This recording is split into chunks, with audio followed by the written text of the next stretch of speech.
There's a specific kind of pain that doesn't scream. It waits. It sits in your chest at 1:12 in the morning while you stare at a screen that still hasn't lit up.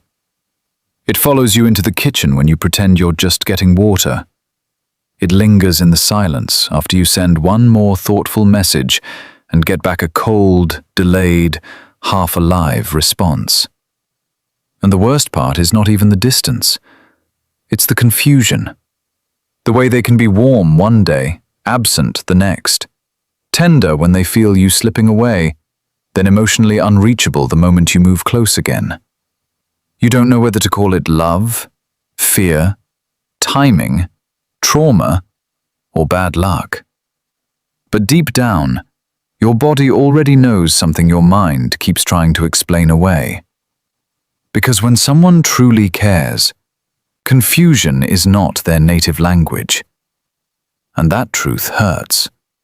Especially if you've spent months trying to translate mixed signals into meaning. Especially if you've called breadcrumbs depth because you were starving. Especially if you've mistaken their occasional vulnerability for emotional investment. But not every person who opens up to you is opening their heart. Some are opening a door, just enough to keep you standing there. Just enough to keep your attention, your softness, your patience, your body, your loyalty. Just enough to keep receiving from you without ever truly choosing you. That is the brutal truth. Sometimes you are not in a complicated love story. You are in a one-sided emotional arrangement that survives because you keep making excuses for someone who benefits from your hope. And if the person you're dealing with has avoidant patterns, this can become even harder to see clearly. Because avoidants do not always look cruel. They often look conflicted. They don't always seem manipulative. They often seem overwhelmed. They may not even fully understand what they're doing. Their nervous system reads intimacy as pressure. Their amygdala, the part of the brain scanning for threat, can light up not because you are unsafe, but because closeness feels like loss of control. Their cortisol rises when connection starts to demand consistency. Their system confuses being needed with being trapped. So they pull back. They numb out. They detach. Not always because they stopped caring, but because caring started to feel too intense to regulate. But here is where you need to be careful. Understanding why someone withdraws is not the same as excusing what they repeatedly do to you. Pain does not automatically make someone harmless.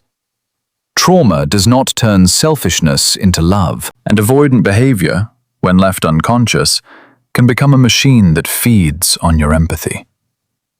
So how do you know when an avoidant is not just struggling, but actually using you? The first sign is this: they only reach for you when they need regulation, not relationship. Watch the rhythm, not the words. Watch when they come alive.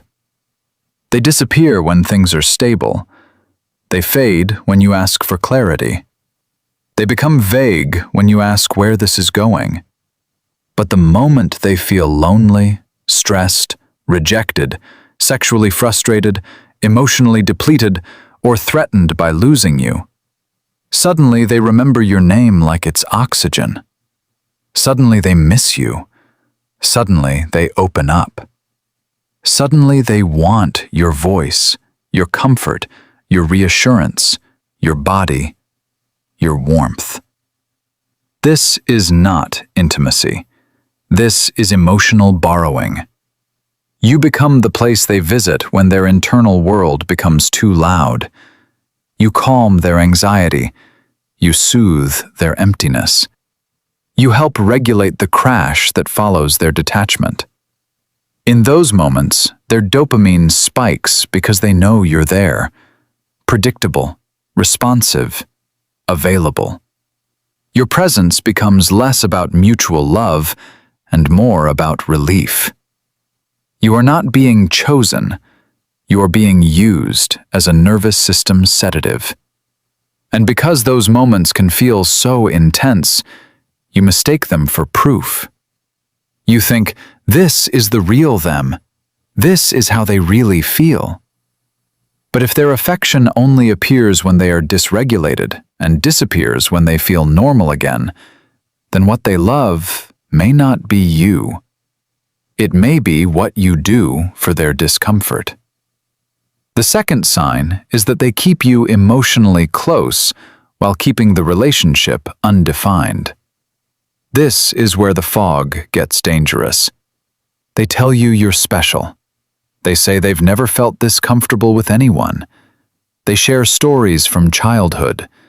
They let you see rare softness. They look at you in a way that feels almost sacred.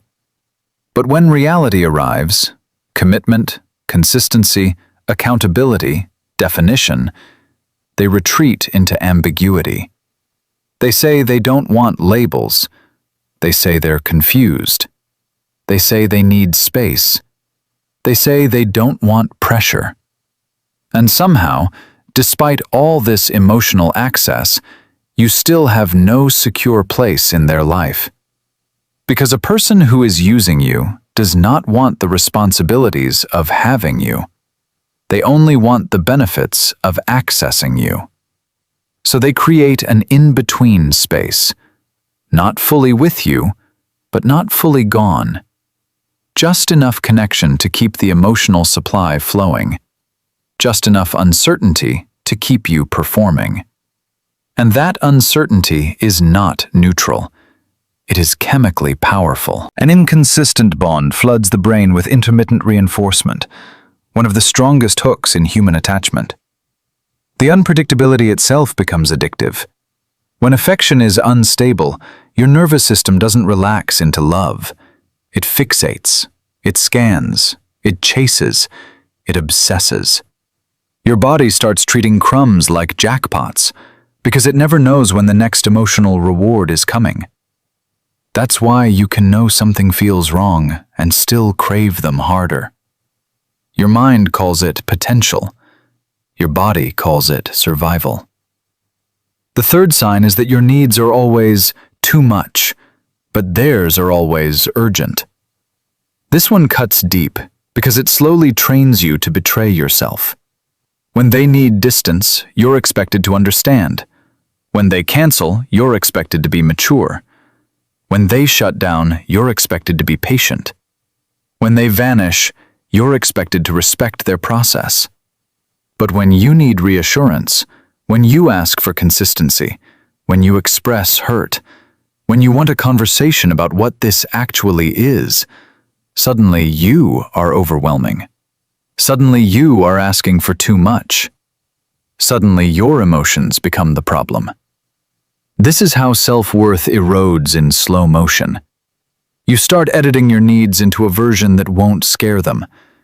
You rehearse texts before sending them. You make yourself smaller, calmer, cooler, less attached, less human. You praise yourself for being low maintenance while your heart is starving. You call it understanding, but what you are really practicing is self-abandonment. And yes, avoidants can genuinely feel flooded by emotional demands. Their nervous system can register relational tension like a threat alarm. Their body can move into shutdown before their conscious mind even finds language for what is happening. But again, this does not erase impact. If someone repeatedly teaches you that their discomfort matters more than your pain, they are not protecting the relationship. They are protecting access to you without having to face themselves. The fourth sign is that they give just enough to keep you attached, then pull away the moment you begin to detach. This is where the power dynamic becomes obvious, if you are willing to see it. When you are available, they relax into distance. When you start withdrawing, they become magnetic again. Suddenly they send the paragraph. Suddenly they ask to see you. Suddenly they remember inside jokes, future plans, tenderness, eye contact, vulnerability. Suddenly the person you were begging for appears like a ghost resurrected. But look closely. They do not show up because they are ready. They show up because they felt the shift in your energy. Avoidants are often hyper-attuned to emotional movement, even if they act detached. They can feel when access is slipping, and that loss of access can trigger its own anxiety, not always because they want commitment, but because they do not want to lose the source of comfort, validation, attention, or control. So they come closer, not to build, but to stabilize their grip. This is why the cycle feels insane. You think, finally, they're changing, but what is actually changing is the distance between you. When you are no longer emotionally available in the same way, the balance flips. Their nervous system, which once felt overwhelmed by too much closeness, now feels activated by absence. The silence begins to work on them. The dopamine that once came easily from your availability is interrupted. The certainty they had about your presence starts to crack. And suddenly, they start thinking about you more than they expected, missing you more than they planned, reaching for you more than they wanted to admit. This is the core concept you need to understand. Silence reveals motives. Not your speeches, not your tears, not your explanations. Silence. Because silence removes the emotional supply they were feeding on. It removes the chase they expected from you. It forces truth to rise without your help. If they cared in a grounded, mature way, silence would create reflection, clarity, and effort. But if they were mostly using you, silence will create panic, not transformation. They will reach out just enough to reopen the channel, just enough to make sure you're still there, just enough to stop the withdrawal in themselves. And the moment they feel safe again, they drift. That is not love returning. That is access being restored. The fifth sign is the most painful of all. You feel more drained after contact than nourished by it. Read that again in your body, not your pride. After talking to them, do you feel secure, clear, seen? Or do you feel spun out, hyper-aware, euphoric for an hour, then empty again? Do you feel held or merely activated? Because one of the clearest signs that someone is using you is that the connection consistently costs you more than it gives you. You leave interactions with more anxiety than peace, more fantasy than reality, more longing than clarity, more cortisol than calm. Healthy love settles the nervous system over time. Unhealthy attachment keeps it performing. And this matters because your body does not lie the way your hope does. Hope can romanticize anything. Hope can turn inconsistency into mystery, emotional unavailability into depth, selfishness into woundedness, neglect into complexity. But your body keeps the score. Your insomnia knows. Your chest knows. Your stomach knows. The version of you that keeps checking your phone already knows. So what happens when you finally stop feeding the pattern? At first, it feels unnatural, almost cruel. You want to explain yourself. You want to send one last honest message. You want to make sure they understand what they lost. But that urge is part of the pattern. It is the final attempt to be emotionally responsible for someone who was never emotionally responsible with you. When you go silent, not as a game, not as revenge, but as an act of self-respect, something begins to change. The energy you were pouring into decoding them starts circling back toward you. Your nervous system, though shaky at first, begins to recover from constant activation. The obsession does not disappear immediately, but it loses oxygen. The fantasy starts colliding with facts, and for the first time, you begin to see the relationship not through longing, but through cost. That is when the power starts shifting. Because the person who needed your endless availability to feel safe now has to face its absence. They no longer get instant reassurance. They no longer get your softness on demand. They no longer get to disappear and return to a fully open door. And that interruption can do something strange to an avoidant who was using you. The distance they once demanded begins to feel cold. The silence they once created begins to echo back at them. They start replaying your presence, your care, your patience, your consistency. They may start reaching out more, thinking about you more, even obsessing more. Not because they have become emotionally healthy overnight, but because the dynamic that protected them has been broken. And this is the warning.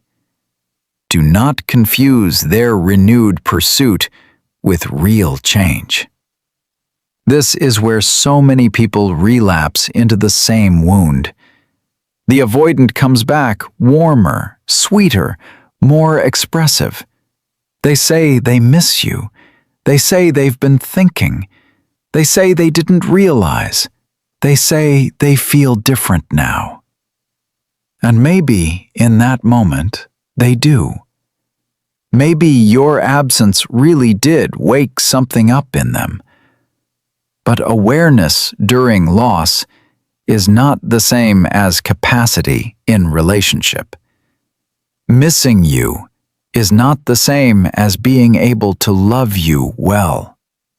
Wanting you back is not the same as being ready to show up differently.